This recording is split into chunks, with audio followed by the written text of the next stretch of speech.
오늘 시간에 사도신경 강의 5번째 시간으로 본디오 빌라도에게 고난을 받아 십자가에 못 박혀 죽으시고 라는 제목으로 말씀을 전하도록 하겠습니다. 우리가 매주일 사도신경을 고백할 때 반복해서 그 이름이 거론되는 인물들이 있습니다.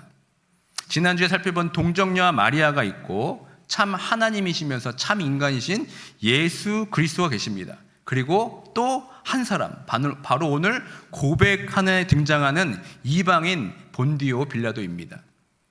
성경에 등장하는 수많은 인물 가운데 이방인으로서 빌라도보다 더 널리 알려진 인물은 아마 없을 것입니다. 도대체 그가 누구이길래 2000년이 지난 오늘까지도 수많은 성도들의 입술을 통해 끊임없이 그 이름이 불려지고 있는 것이겠습니까? 본디오 빌라도의 본명이 있습니다. 본명은 바로 폰티우스 필라투스입니다.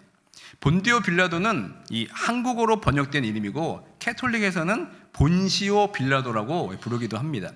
먼저 그의 이름에서 우리가 발견할 수 있는 것은 본디오라는 가문이 바로 로마 제국 지방에 세력을 펼쳤던 호족이라는 겁니다. 다시 말해 기사 계급이었습니다. 그리고 빌라도의 이름의 뜻은 무엇이냐면 창으로 무장한 이런 뜻을 갖고 있습니다. 따라서 그의 이름을 볼 때 로마 초기에 기사 가문 출신으로 어떤 군사적 업적을 달성해서 로마 제국에서 아마 총독 자리까지 올라간 것입니다. 본디오 빌라도는 AD 26년부터 36년까지 10년 동안 유대와 사마리아 지역을 다스렸던 로마의 5대 총독으로서 유일하게 사실 예수를 직접 대면한 인물입니다. 당시 빌라도는 유대인들을 사형을 집행할 수 있는 절대적인 권한이 있었습니다. 그리고 유대 최고 의결기관인 사내드린 공회의 결정까지도 단숨에 뒤집을 수 있는 아주 막강한 군사와 사법과 종교적 통제권을 가지고 있었습니다. 그러니까 예수님을 죽이고 싶었지만 사형 집행권이 없던 이 유대 종교 지도자들이 굳이 빌라도에게 예수님을 끌고 가서 재판을 청한 이유가 바로 여기에 있는 것입니다. 다시 말해 예수님을 살릴 수도 또 죽일 수도 있는 권한이 누구한테 있습니까? 바로 이 빌라도에게 있었습니다. 그러나 참으로 비극적이게도 이 빌라도는 그 막강한 권력을 가지고 무죄하신 하나님의 아들 나사렛 그 예수에게 가장 끔찍한 십자가형을 언도하고 맙니다. 그렇다면 왜 이 사도신경 고백 가운데 이 예수님을 죽였던 그 수치스러운 이름 본디오 빌라도를 우리가 왜 매주일 우리의 입술로 고백하게 되는 것일까요? 그 이유는 이것입니다. 바로 예수님의 그 십자가 사건이 부인할 수 없는 역사적인 사실임을 강조하기 위해서 우리가 매주일 이렇게 본디오 빌라도 이름을 고백하는 겁니다. 우리가 수차례 말씀드린 바와 같이 사도신경이 형성되었던 초대교회의 시대는 어떻습니까? 성자 하나님에 대한 그 인성에 대해서 부인을 했습니다.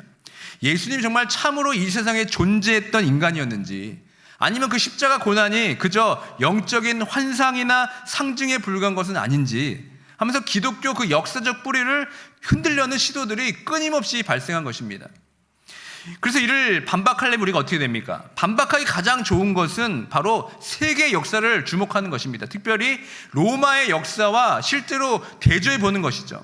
실제로 로마의 당대 최고 역사학자인 타키투스라는 사람이 있는데 그 사람이 기록했습니다. 빌라도는 AD 26년부터 36년까지 유대의 총독으로 있었다고 반드시 기록하고 있습니다. 또 유대 역사가 필로, 그 다음에 요세푸스는 그 사람 역시 나사렛 예수라는 인물이 빌라도 치하에서 십자가형에 처해졌다는 사실을 아주 구체적으로 역사적 기록으로 남겨두었습니다. 왜 이 사실이 우리에게 중요합니까? 이 사실이 우리에게 증거하는 바가 무엇입니까? 기독교는 누군가의 어떤 철학이나 어떤 신화가 아니라는 겁니다. 철저히 역사적 사실에 기반한 종교가 바로 기독교입니다. 우리의 신앙 고백이 허공에 떠 있는 어떤 영적 상상도 아니고 망상도 아닙니다. 이것은 무엇입니까? 삶의 한복판이자 역사의 생생한 현장을 바탕으로 세워진 굳건한 반석인 겁니다. 특히 오늘 본문인 요한복음 19장을 보시면 이 재판정의 정황을 아주 세밀하게 날카롭게 우리에게 고발하고 있습니다. 본문을 보면 빌라도는 예수가 무죄한 줄 알았습니다. 그리고 그를 놓아주려고 아주 처절하게 애를 썼습니다. 심지어 예수님을 향해 두려움까지 느끼게 됩니다. 그런데 오늘 본문 12절에 보시면 유대 지도자들이 빌라도의 심장을 찌르는 결정타를 나르게 됩니다. 함께 우리 12절의 말씀을 읽도록 하겠습니다. 이 사람을 놓으면 가이사의 충신이 아니니이다. 무릇 자기를 왕이라 하는 자는 가이사를 반역하는 것이니이다. 이 성경 구절을 보고 개혁주의 이 주석가들이 이렇게 얘기합니다. 이 대목은 인간이 직면한 가장 비참한 영적 딜레마의 순간으로 해석하고 있습니다. 유대인들은 지금 빌라도의 가장 약한 고리인 무엇을 잡고 늘어지는 겁니까? 정치적 생명과 그 밥줄을 인질로 잡고 지금 협박하고 있는 것입니다. 당신이 예수를 놓아주면 로마 황제 가이사에게 반역하는 자가 되고 당신의 그 총독 자리는 아마 날아갈 것입니다. 지금 이렇게 협박하고 있는 겁니다. 그러니까 이 한마디의 위협 앞에 빌라도는 어떻게 합니까? 결국 무릎을 꿇고 예수를 십자가에 내주어주고 말게 됩니다. 그래서 성도 여러분, 이 빌라도의 이 딜레마가 과연 2000년 전 로마 총독만의 이야기입니까? 그렇지 않습니다. 오늘날 안에서도 예수를 팔아넘기는 수많은 빌라도가 우리 마음속에 있습니다.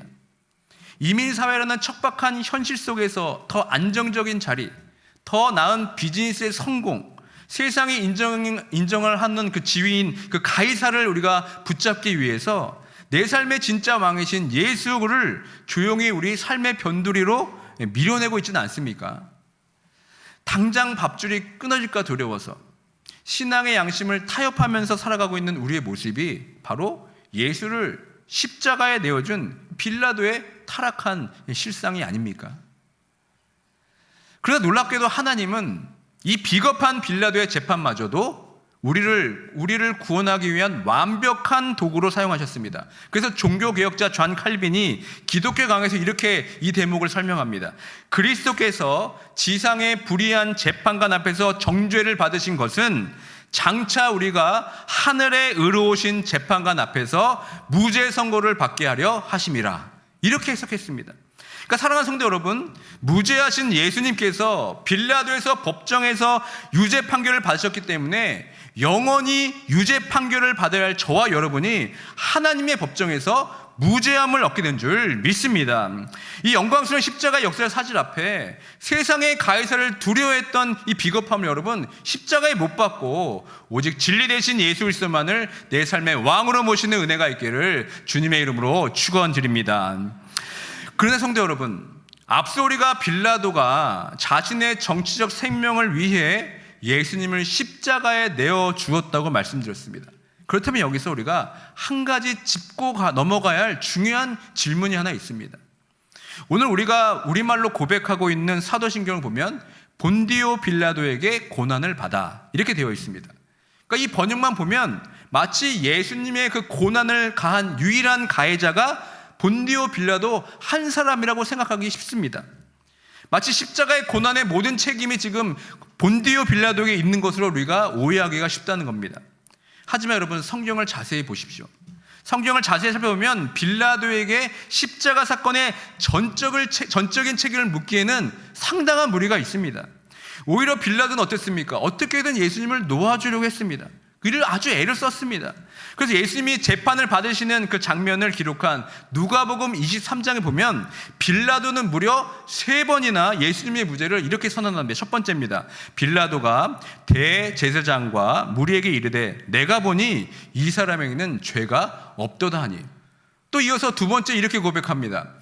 이르되 너희가 이 사람의 백성을 미혹하는 자라 하여 내가 끌고 왔도다. 보라, 내가 너희 앞에서 신문하였으되 너희가 고발하는 일에 대하여 이 사람에게서 죄를 찾지 못하였고. 그리고 마지막 세 번째 또 이렇게 얘기합니다.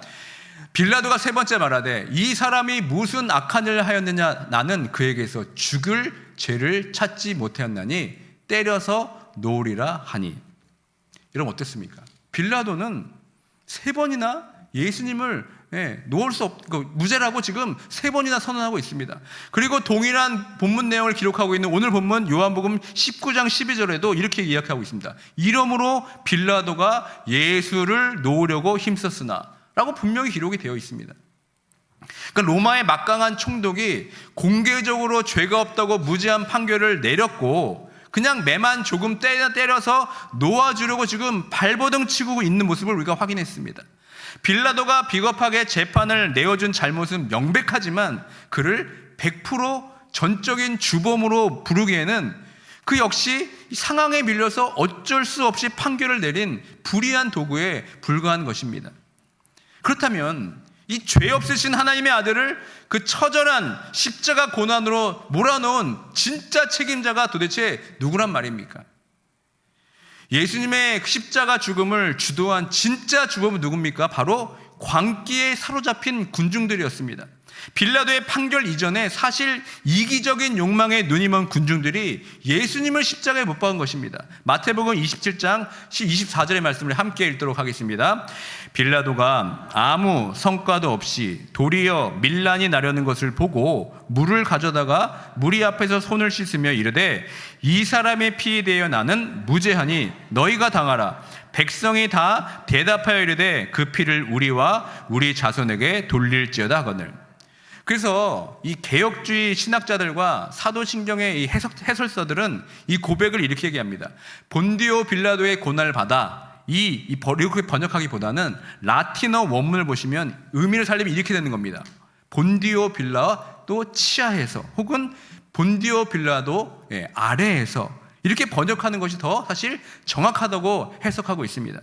그러니까 사도신경이 굳이 빌라도의 이름을 언급한 것은 단순히 빌라도라는 한 정치가의 어떤 개인적인 약함만을 고발하는 것이 아니기 때문입니다.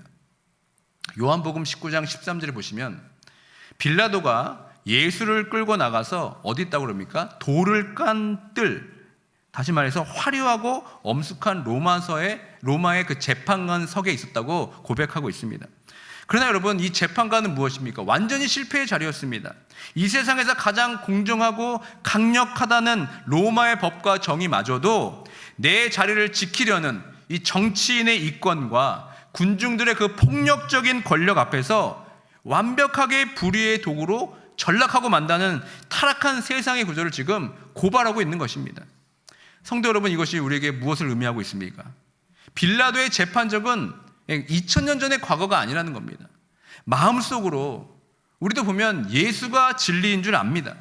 그러나 내 평판과 이익, 내 밥줄을 위해 결국 예수를 죽음의 자리로 밀어넣고 손을 씻어버린 그 비겁한 빌라도, 또 진리보다 자신의 탐욕을 채워주지 않는다고 예수를 십자가에 못 박으라면서 관기 어린 소리를 질러대는 저 군중들, 여러분, 그들이 도대체 누구입니까? 바로 오늘 이 자리에 앉아서 세상의 이익과 타협하며 살아가는 저와 여러분들을 고발하는 것이 아닙니까? 우리의 지독한 이기심과 타락한 본성이 2000년 전 로마의 법정에서 예수를 십자가에 못 박았던 것입니다. 더 나아가 요한복음 19장 15절은 타락한 인간의 본성이 어디까지 치달을 수 있는지 그 광기의 극지를 아주 뼈아프게 고발하는데요. 빌라도가 내가 너희 왕을 십자가에 못 박으라 물었을 때 대제사장들, 다른 사람도 아닙니다. 대제사장들이 청천벽력 같은 고백을 이렇게 쏟아냅니다. 다 함께 읽도록 하겠습니다. 대제사장들이 대답하되 가이사 외에는 우리에게 왕이 없나이다 하니. 성도 여러분, 이 대제사장이 누구입니까? 오직 여호와 하나님만을 유일한 왕으로 모시겠다고 맹세하던 이 거룩한 선민들, 이스라엘 백성들의 종교 지도자들입니다. 그런데 이 고작 나사렛 예수를 죽이겠다는 그 도끼와 시기심 때문에 시선을 자신들을 압제하던 이방 나라의 독재자 가이사를 향해 뭐라고 고백합니까? 우리의 진짜 왕, 이렇게 고백하고 있는 겁니다. 이게 얼마나 충격적인 사건입니까? 내 자존심을 지키고 내 종교적 기득권을 유지하고 내 욕망을 채우기 위해서라면 하나님마저 지금 단숨에 지워버리고 세상의 성공과 물질인 즉 가이사를 기꺼이 왕좌에 올려놓는 이 완악함, 또 예수님을 못 박으라고 소리졌던 유대 군중과 이 대제사장의 추악한 모습의 실상은 돈과 세상의 성공을 왕으로 모시며 살아가고 있는 오늘 우리의 실상임을 성경은 아주 예리하게 지금 찌르고 있는 것입니다. 만약 여러분이 한번 그 현장에 있었다고 한번 상상해 보시길 바랍니다. 과연 우리는 그들과 달랐겠습니까? 내가 만약 빌라도였다면 내 밥줄을 걸고 예수님을 풀어줄 수 있었겠습니까? 내가 그 군 중에 한 사람이었다면 세상에서 인정을 보장받는 이 가이사를 버리고 가시관 쓴 예수를 우리가 선택하겠습니까? 이 시간 우리가 한번 정직하게 스스로 한번 질문해보고 한번 대답해 보시길 바랍니다. 사실 우리가 빌라도이고 우리가 바로 예수를 십자가에 못 박으러 외쳤던 그 군중들 아닙니까? 우리는 입술로 예수님을 주님이라고 부르면서 삶의 결정적인 순간마다 세상의 즐거움과 내 욕심을 택하면서 매일 예수님을 십자가에 못 박는 존재들이 아닙니까? 그렇기 때문에 성도 여러분, 우리가 매주일 사도신경을 고백할 때 본디오 빌라도에게 고난을 받아 이 대목을 읽을 때 어떻게 됩니까? 실상은 그 자리에 누구의 이름을 넣어야 됩니까? 바로 내 이름을 넣어야 되는 겁니다. 나 길선욱에게 고난을 받아 십자가에 못 박혀 죽으시고, 여러분 사실 이렇게 우리가 고백해야 되는 겁니다. 예수님을 그 처절한 고통의 십자가로 몰아넣는 것은 2000년 전의 빌라도 때문이 아니라 바로 나의 무지함, 나의 탐욕, 나의 죄 때문이었음을 정말 가슴을 치며 고백하는 것이 여러분 우리가 매주일 고백하고 있는 사도신경의 고백인 것입니다.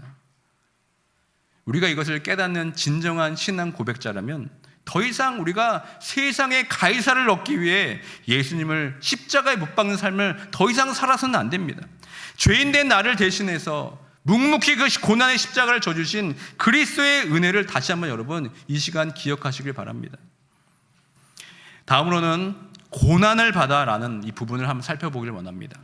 왜 예수님은 그냥 단숨에 십자가에 못 박혀서 죽임을 당하지 않으시고 굳이 길고 긴 이 고난의 과정을 거쳐야만 했겠습니까? 흔히 우리는 예수님의 고난을 하면 채찍 맞으시고 골고다 언덕을 오르신 그 마지막 고난만 떠올립니다. 그러나 사실 성경을 꼼꼼히 살펴보면 예수님의 일생 전체가 다 고난이었습니다. 그리스도께서 잉태신 순간부터 십자가에 죽으실 때까지 모든 생애가 우리를 위한 고난과 순종의 연속이었다는 사실입니다. 생각해 보십시오. 무한하고 크신 창조주 하나님이 작고 유한한 피조물인 인간의 몸을 입고 이 낮고 천한 땅의 종의 모습으로 오신 것 자체가 이미 형언할 수 없는 고난의 시작이었습니다. 예수님의 탄생이 어떻습니까? 만왕의 왕이신 분이 짐승의 밥통인 말구에 태어났습니다. 태어나자마자 분봉왕 헤롯이 2살 이하 아이를 다 죽이려 하자 부모의 품에 안겨 어떻습니까? 낯선 땅 애굽으로 도망쳐 했습니다. 그분은 이 땅에서 머리둘 곳조차 없었던 피난민이오고 우리와 동일한 이민자 1세대의 삶을 한 겁니다. 사역의 시작은 어떻습니까? 사탄의 끔찍한 시험과 유혹이 있었고 또 마지막 사역의 끝 3년 어떻습니까? 동고동락했던 제자들의 참담한 배신이었습니다. 심지어 피를 나는 가족들조차 처음에는 예수님을 미쳤다면서 이해하지 못했습니다. 이 땅에 사셨던 33년의 모든 시간이 오해와 배척, 멸시와 외로움의 연속이었습니다. 죄가 전혀 없으신 예수님께서 왜 그토록 지독한 고난을 일생 동안 겪으셔야 했겠습니까? 여러분 그 이유는 단 하나입니다. 바로 저와 여러분 때문입니다. 내가 당해야 할 삶의 모든 고난과 영원한 형벌을 내 대신 온몸으로 받아내시기 위함이었습니다. 우리가 이사야 53장 4절과 5절의 말씀을 한 목소리로 다시 한번 읽도록 하겠습니다. 그는 실로 우리의 질고를 지고 우리의 슬픔을 당하였거늘 우리는 생각하기를 그는 징벌을 받아 하나님께 맞으며 고난을 당한다 하였노라. 그가 찔림은 우리의 허물 때문이요 그가 상함은 우리의 죄악 때문이라. 그가 징계를 받음으로 우리는 평안을 누리고 그가 채찍에 맞음으로 우리는 나음을 받았도다. 사랑하는 성도 여러분, 우리가 시카고 땅에서 이민생을 하다 보면 피할 수 없는 고통을 당할 때가 있습니다. 인생의 고난을 마주할 때가 있습니다. 치열한 비즈니스 현장 속에서 그런 겪는 억울함, 또 내 마음대로 되지 않는 자녀 양육, 또 타국 땅에서 밀려오는 그 설명할 수 없는 외로움들, 그리고 육신의 질병이 우리를 무겁게 짓누릅니다. 그럴 때면 우리는 이렇게 이야기합니다. 하나님 왜 나에게 이런 고난을 주십니까? 라면서 원망할 때가 참으로 많습니다. 그러나 성도 여러분, 오늘 우리가 읽은 이사야 선지자의 말씀은 우리에게 전혀 다른 차원의 위로를 주시는 겁니다. 예수님의 고난은 단순히 나도 타향살이 해봐서 안다라는 어떤 내 아픔을 안다라는 어떤 감정적 동정이 아니라는 겁니다. 공감이 아니라는 겁니다. 무엇입니까? 주님은 우리의 질고를 위해 어떻게 하셨습니까? 친히 대신 짊어지고 가셨다는 것입니다. 십자가를 한번 보십시오. 우리가 당해야 할 맹렬한 저주와 징계를 주님의 당신의 일생을 통해서 이미 다 받아내셨습니다.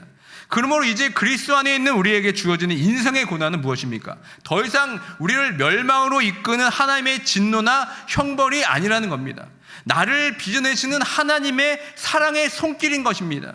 나를 위해 채찍에 맞으시고 상하신 그 주님의 대속적 고난이 오늘 삶의 모든 상처와 절망을 싸매는 완벽한 치유가 된 줄 여러분 믿으시길 바랍니다. 다음으로 우리가 사도신경을 고백하는 십자가에 못 박혀라는 구절을 한번 살펴보기 원합니다. 십자가에 못 박히셨다라는 것은 예수님께서 당하신 그 저주와 고난 그리고 죽음의 방식에 대한 뼈아픈 고백입니다. 방금 전 살펴본 것처럼 일생토록 계속된 예수님의 고난은 마침내 이 십자가에서 끔찍한 절정을 맞이하게 됩니다. 사도신경이 단순히 그저 고난을 받아 죽으셨다라고 하지 않고 어떻게 하고 있습니까? 십자가에 못 박혀라는 이 아주 독특하고 정확한 단어를 쓰는 겁니다. 이렇게 명확히 강조한 이유가 무엇입니까? 예수님의 사역의 가장 핵심이 바로 십자가에 담겨 있기 때문에 그렇습니다. 그렇다면 예수님은 수많은 처형 방식 중에서 반드시 왜 십자가에 매달리셔야 됐습니까? 우리는 먼저 십자가를 만든 그 재료가 무엇인지를 살펴봐야 됩니다. 십자가는 나무로 만들어집니다. 베드로전서 2장 24절의 말씀 우리 함께 읽도록 하겠습니다. 친히 나무에 달려 그 몸으로 우리 죄를 담당하셨으니 이는 우리로 죄에 대하여 죽고 의에 대하여 살게 하려 하심이라. 그가 채찍에 맞음으로 너희는 나음을 얻었나니. 그러니까 예수님께서는 쇠나 돌이 아닌 나무에 달리셨습니다. 여러분 성경에서 나무는 무엇을 의미합니까? 바로 하나님의 무서운 저주를 의미합니다. 신명기 21장 23절 말씀 함께 읽습니다. 그 시체를 나무 위에 밤새도록 두지 말고 그날에 장사하여 네 하나님 여호와께서 네게 기업으로 주신 땅을 더럽히지 말라. 나무에 달린 자는 하나님께 저주를 받았음이니라. 이처럼 여러분 구약의 율법에서는 나무는 저주를 상징합니다. 그러므로 예수님께서 십자가에서 나무에 매달리셨다는 것은 단순히 육체적 고통을 넘어서서 성부 하나님의 맹렬한 저주와 진노를 온몸으로 다 받아내셨다는 뜻입니다. 원래 그 저주의 나무에 여러분 누가 매달려야 됩니까? 바로 저와 여러분들입니다. 타락한 우리가 그 위에서 하나님의 저주와 진노를 받아 영원히 죽어야 마땅한 것입니다. 그런데 예수님께서 저와 여러분을 대신해서 그 모든 저주와 진노를 남김없이 감당하셨습니다. 내가 올라갈 그 끔찍한 사형틀에 예수님이 대신 올라가 주신 것입니다. 이 위대한 자리바꿈의 은혜가 바로 여러분 십자가의 참된 사랑인 것입니다. 이 사랑으로 말미암아 로마 시대의 극악한 사형 집행 도구였던 십자가는 기독교의 복음의 핵심이자 능력으로 된 것입니다. 십자가는 이제 하나님의 공의로운 진노와 측량할 수 없는 사랑인 동시에 완성된 가장 영광스러운 비밀로 우리에게 주어진 것입니다. 성도 여러분, 이제 우리는 예수님께서 나를 위해 십자가에 못 박히셨다는 사실을 머리로만 아는 데서 멈춰서는 안 됩니다. 내가 받아야 할 저주를 주님이 대신 지셨다면 이제 그 십자가는 어떻습니까? 나의 예자를 그 십자가에 함께 못 박아야 되는 겁니다. 사도 바울의 위대한 고백 갈라디아 2장 20절 말씀을 함께 봉독하도록 하겠습니다.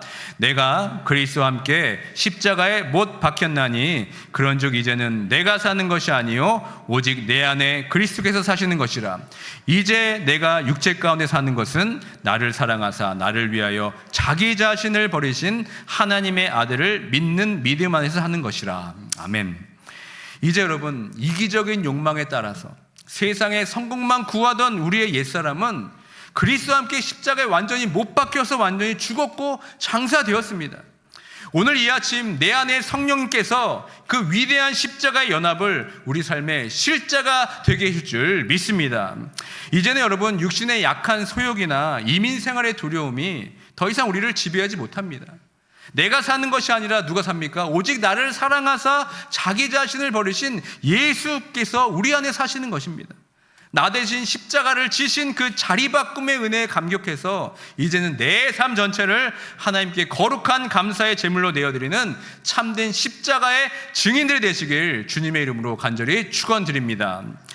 마지막으로 사도신경은 어떻게 고백합니까? 죽으시고라고 고백하고 있습니다.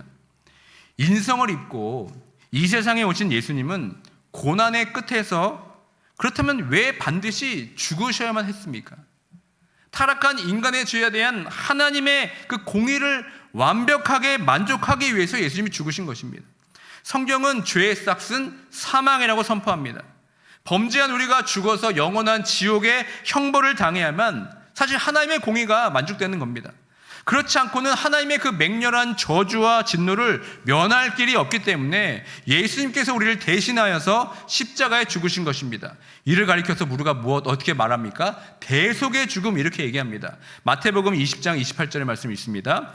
인자가 온 것은 섬김을 받으려 함이 아니라 도리어 섬기려 하고 자기 목숨을 많은 사람의 대속물로 주려 함이니라. 아멘. 여러분, 예수님의 죽음은 죄가 얼마나 비참한 것이며 그 대가가 얼마나 끔찍한지를 여러분 명확히 보여줍니다. 죄는 죽음을 통해서만 여러분 해결될 수가 있습니다.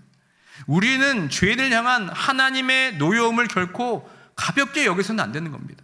예수님은 자신의 살이 찢기고 피를 쏟는 죽음을 통해 나를 향해 쏟아지던 하나님의 진노를 온전히 가라앉히신 것입니다. 위대한 청교도 신학자 존 오웬이라는 사람이 있습니다. 이분이 예수님의 대속적 죽음을 가리켜서 아주 유명한 역사적인 책을 남겼습니다. 그 책의 제목이 그리스도의 죽으심 안에 있는 죽음의 죽음이라는 겁니다. 다시 말해서 예수님의 죽으심은 무엇입니까? 죽음을 죽이시는 죽음이라는 겁니다. 원래 죽으실 수밖에 없는 생명의 주관자께서 자신의 죄 때문이 아니라 우리의 죽음을 대신 죽으심으로 마침내 그 죽음 자체를 이기신 겁니다. 그러니까 자신의 죽으심으로 영원한 사망을 죽이시고 저와 여러분들을 온전히 살려내신 것입니다. 그러니까 이런 영원한 사망에서 건진받은 우리가 마땅히 해야 할 것이 무엇입니까? 내 죽음을 대신하여 하나님과 원수되었던 관계를 회복시켜 주신 그 십자가를 어떻게 됩니까? 평생토록 여러분 자랑해야 되지 않겠습니까? 사도 바울은 갈라디아서 6장 14절에서 이렇게 고백합니다. 한 목소리로 봉독합니다. 그러나 내게는 우리 주 예수 그리스도의 십자가 외에 결코 자랑할 것이 없으니 그리스도로 말미암아 세상이 나를 대하여 십자가에 못 박히고 내가 또한 세상을 대하여 그러하리라. 아멘. 여러분, 이 위대한 선언이 오늘 우리의 고백이 되고 또 우리의 기도가 되며 우리의 찬양이 되어야 될 줄 믿습니다. 성도 여러분, 우리가 이민 생활의 고단함을 보상받기 위해 그토록 치열하게 쌓아 올렸던 내 인생의 포트폴리오, 또 세상이 인정해주는 번듯한 타이틀에 대한 집착을 이제는 십자가 앞에 여러분 조용히 내려놓으시길 바랍니다. 우리를 하나님 앞에서 존귀하게 만드는 것이 무엇입니까? 내가 이 땅에서 얼마나 성공적으로 자리 잡았느냐가 아닙니다. 나의 어떠함이 아니라 오직 나를 위해 생명을 내어주신 예수 그리스도의 십자가만이 내 인생의 유일한 영광이며 자랑이 되어야 될 줄 믿습니다. 이 진실한 선언이 오늘 이제 삶의 현장으로 나아가는 저와 여러분의 유일한 고백과 기도가 되어야 됩니다. 말씀을 맺습니다. 성도 여러분, 우리는 십자가의 고난을 대할 때 빌라도가 참 비겁했구나, 유대 군중들은 어쩌면 저렇게 완악했을까 라면서 우리가 제3자의 눈으로 바라볼 때가 참으로 많습니다. 그러나 오늘 말씀은 우리에게 무엇을 말씀하고 있습니까? 우리의 그 위선적인 껍데기를 예리하게 지금 찔러서 쪼개고 있는 겁니다. 본문이 고발하는 빌라도와 군중은 2000년 전에 죽은 역사가 아니라 바로 오늘 이 땅을 살아가는 저와 여러분의 부끄러운 민낯입니다. 이 치열한 비즈니스 전쟁터에서 내 이익이 깎일 것 같으면 진리이신 예수를 너무나 쉽게 외면해버리는 비겁한 빌라도, 입술로는 주님을 찬양하지만 정작 내 삶의 왕좌에는 성공, 돈, 내 자존심이라는 그 가이사를 올려놓고 매일같이 예수를 십자가에 못 박는 그 완악한 군중, 이것이 바로 우리들의 실상이 아닙니까? 그러나 성도 여러분, 이 비참하고 절망적인 우리의 자아상 위에 복음의 장엄한 반전이 선포됩니다. 우리가 내 유익을 위해 매일 주님을 밀어내고 망치질했던 그 저주 나무 위에서 만왕의 왕이신 예수님께서 도리어 우리의 모든 죄와 형벌을 온몸으로 받아내신 것입니다. 주님은 자신의 죽으심으로써 우리가 마땅히 당해야 할 영원한 사망의 권세에서 십자가에서 그것을 완전히 깨뜨리신 것입니다. 내가 매달려야 할 그 끔찍한 저주의 자리에 친히 오르시는 위대한 자리바꿈의 은혜를 우리에게 베풀어 주셨습니다. 이 거룩한 대성의 사랑을 깨달았던 그 진정한 우리가 신앙 고백자라면 이제 우리의 삶이 어때야 되겠습니까? 더 이상 내 성공과 유익을 위해 예수님을 십자가에 못 박는 그 비극을 이제는 반복해서는 안 됩니다. 이제는 반대로 어떻게 됩니까? 가이사를 왕으로 삼으려 했던 내 안의 탐심과 정욕을 우리가 십자가에 못 박여 죽여야 되는 것입니다. 사도 바울의 그 처절한 외침을 기억하십니까? 나는 날마다 죽노라, 이 고백이 오늘 이 아침 우리의 고백이 되기 원합니다. 그래서 이 세상의 이익을 위해 예수를 죽이는 비겁한 삶에서 돌이켜 이제는 나를 위해 생명을 주신 그 주님을 위해서 내 삶을 기쁨으로 내어드리는 참된 십자가의 증인들 되시길 주님의 이름으로 축원드립니다.